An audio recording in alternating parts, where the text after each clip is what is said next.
Juniper Connal. I have been in Exmouth my whole life. Grew up here. My mum lives here.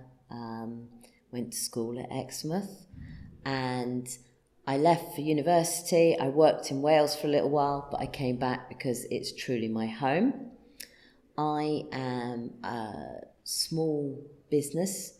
I'm a veterinary physiotherapist with West Country Vet Physio, and I'm also admin for the Exmouth Community Page, which I think might be why you've invited me to do this today.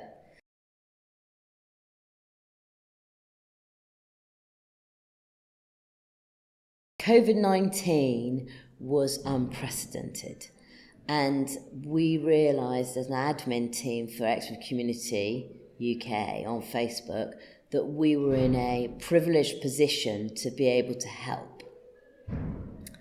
There was a loss of uncertainty, and because none of us had ever experienced anything like that, there was no right or wrong way of working. But having been involved with the community and the community page for a number of years, as a team, we knew that there were some issues that needed to be dealt with straight away. So there was an awful lot of support. The community came together. They were trying to support each other. Vulnerable people who couldn't leave the house were being offered opportunities to get their shopping. People were checking in with neighbours because people were feeling very isolated. And we're very lucky in Exmouth because we have Exmouth Friends in Need and Claire Austin. And when all these flooding offers started flooding in, volunteers, we just hesitated and went, this could be an opportunity for somebody to take advantage of someone else that's vulnerable. So we spoke to Claire, and she offered to help coordinate the volunteer programme in Exmouth. Now, what was phenomenal is a couple of days after this had been agreed, we started hearing stories in other parts of the country where a volunteer had gone and approached someone and said, I'll get your shopping, and then they'd taken their credit card or their bank card and they'd stolen a lot of money. The government did set up their own volunteer scheme, but that took about 3 months to get implemented, by which time Exmouth Friends in Need had pulled together all the offers in the community, and we were up and running. And that in itself is a phenomenal achievement.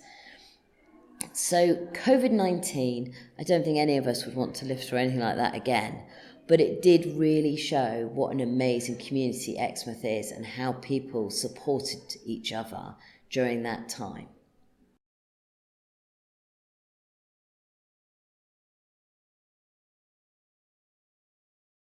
I do believe there is climate change. The cause of it, I'm not confident to say what it is, because we know that the climate across the globe has adjusted and changed over millennia. In terms of what we see, very much with what I have seen here in Exmouth, I think there are the very obvious physical changes like the loss of the sand dunes, the cliff falls that we have. Flooding was a big issue before I was born, and there was a big flood defence scheme put in to protect the colonies. And I only know that from history. But as we've seen more and more of our green spaces being built up and more people moving to the area, I think there's a lot more issues where we've got surface water. We've got flash flooding in certain areas. As a child, I remember having lovely hot summers. So although we now seem to be experiencing hot summers, I don't know if that's different or if it's just the natural fluctuations that we would see. So in terms of can I support my view, I don't really have a view. Yes, our climate has changed. Yes, it is changing. It's evolving. What's caused it, I don't know. But what we can see is Mother Nature changing our landscape.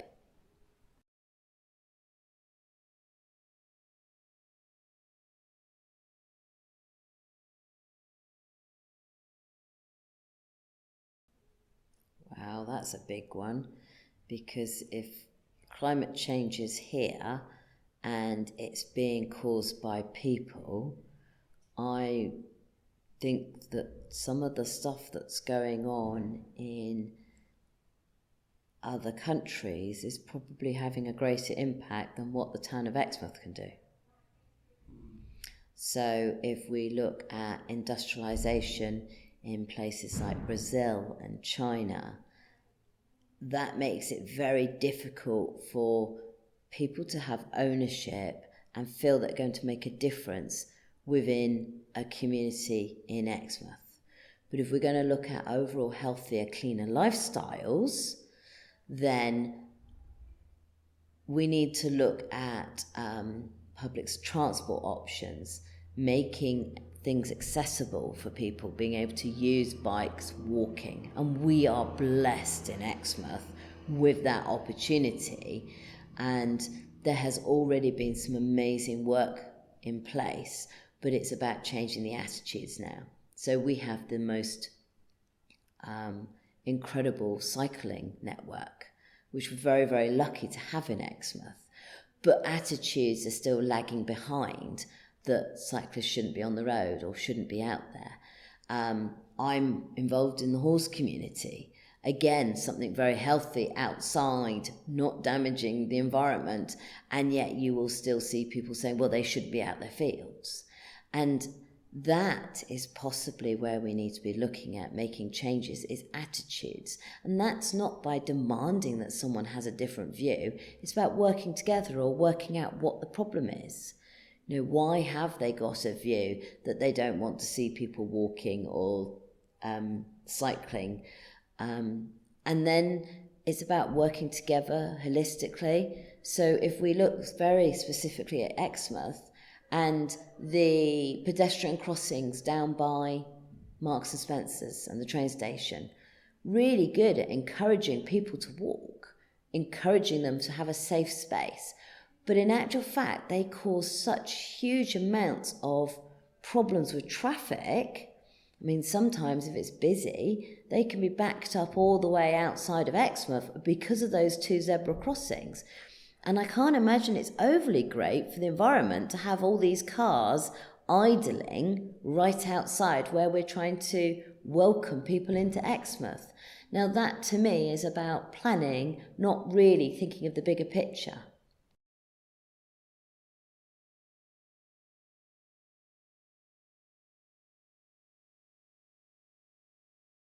To work together would be a good start. We have a seafront which people are encouraged to drive to and park at, yet we have four different parking organisations running the different parking spaces. Now, as a local, I know that. Doesn't make it very easy to understand if you're from outside the area. Now, that may not be focusing on your climate change agenda, but the very fact that exists in Exmouth would explain that they're not working together. We've got Devon County Council, we've got East Devon District Council, and we've got two private operators, all with different parking areas down the beach. They put in pedestrian crossings, as I said before, outside the train station, and now all we've got is massive queues of traffic. This doesn't feel like we're working together. It's like Peter's robbing Paul. When we've got this amazing asset in our town is the asset. When the local cafes and restaurants wanted to have seating outside, encouraging more people to walk to the area, enjoy the area, and in an area where there aren't any, where it's pedestrianised, for the first year or the second year, that was fine because it was COVID regulations and they were being supportive for it. And then suddenly, from nowhere, the council decided to outsource the management for that area, and the rental fees to be able to set up their tables and chairs were so high, they had to get together and say, how do you expect us to run a business? People aren't talking to each other in statutory services. And if they are, it's lip service as opposed to genuinely looking to work together to support the community, or at least that's how it feels as a member of the community. That's how it feels.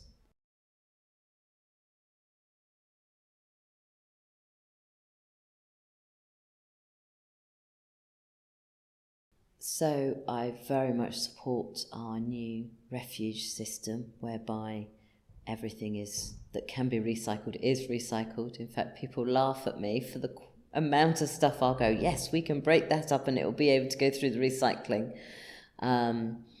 I personally really enjoy walking, and considering the health benefits, as much as not using your vehicle, when I can walk, I will walk. I've definitely started using the train more than I used to, so I did for a while.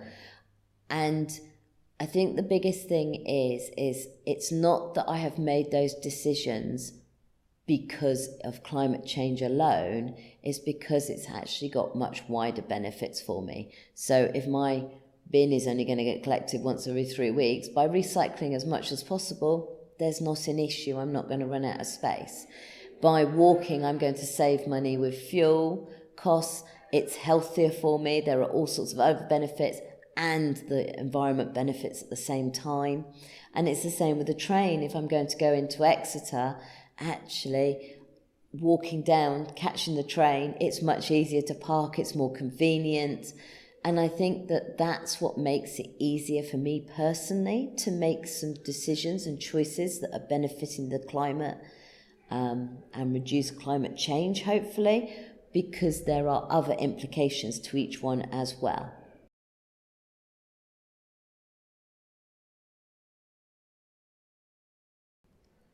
Wow, I don't know whether I would, because it's about people making individual choices that they're comfortable with. Where I become uncomfortable about the situation is when short-term politics are being used to make decisions that will have a much longer term impact and for future generations. I don't feel I have a place to ask everyone in the community to do something, because it's about what they are comfortable with and what they want to do. What I hope is, because we are so lucky to live in such a great area of the country, that sense of pride encourages people to have some respect for their town. And how they show that respect will be up to each individual.